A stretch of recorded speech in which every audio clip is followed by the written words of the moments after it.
Janasena incharge Kiran royal విషయంలో తనకు న్యాయం చేయాలని కొన్ని రోజులుగా బాధితురాలు లక్ష్మి ఆరోపిస్తున్నారు.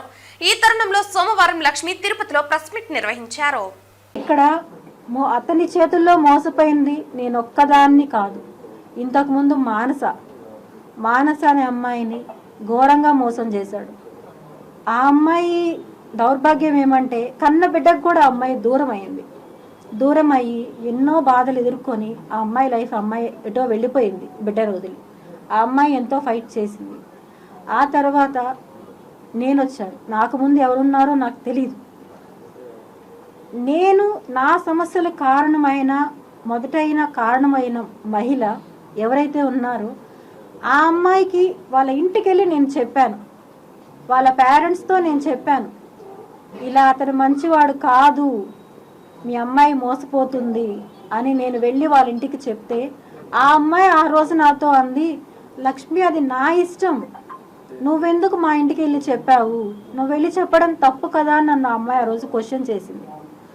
అదే అమ్మాయి 1 year తిరక్క ముందనే నాకు కాల్ చేసి ఎలా ఏడ్చిందంటే ఆ అమ్మాయి, ఒక చిన్న ఎగ్జాంపుల్, నేను ఆ అమ్మాయిది రివీల్ చేయకూడదని నేను అనుకున్నాను. కానీ ఇప్పుడు కిరణ్ రాయల్ చేస్తున్న ఈ ప్రచారానికి ఇవన్నీ అబద్ధాలు, ఇవన్నీ ఏదో క్రియేషన్స్ అని చెప్తున్నాడు. దానివల్ల నేను రిలీజ్ చేయాల్సి వస్తుంది. దయచేసి ఆ అమ్మాయి నన్ను క్షమించాలి అని నేను కోరుకుంటున్నాను. నేను మీ వెనుక భూమన కరుణాకర్ రెడ్డి గారు కానీ అభినయ్ రెడ్డి గారు కానీ ఉండి చేపిస్తున్నారా? నాకు ఏ పార్టీలతోనూ సంబంధం లేదండి. నాకు ఏ పార్టీలతోనూ సంబంధం లేదు. నాకు ఎవరూ తెలియదు కూడా. నేను ఎవరితో మాట్లాడాలని నేను అనుకోవట్లేదు. నేను ఒంటరిగా పోరాటం చేస్తున్నాను.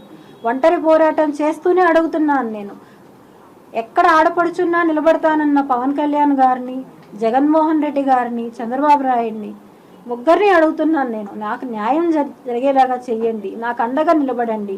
నేను ఒంటరి మహిళని, 2 బిడ్డలను పెట్టుకొని ఉన్నాను. నాకు ఎప్పుడు ఏం జరుగుతుందో తెలియదు. అతను ఎవరిని పంపించి నన్ను చంపిస్తాడో నాకు తెలియదు.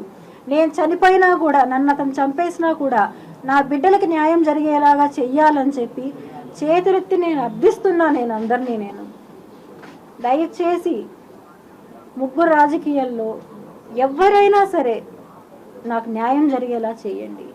ప్రజలు చేస్తారా, అది పోలీసులు చేస్తారా, మీడియా చేస్తారా అనేది కాదు, నాకు న్యాయం జరిగేలాగా చేయాలని చెప్పి నేను అందరినీ అర్థిస్తున్నాను. నేను అలాగే ఇలాంటి నీచుడిని మాత్రం దయచేసి వదలొద్దండి అని చెప్పి కూడా చెప్తున్నా. ఇంకా ఎంతమంది జీవితాలు నాశనం చేస్తాడు ఇలాంటి వాళ్ళు.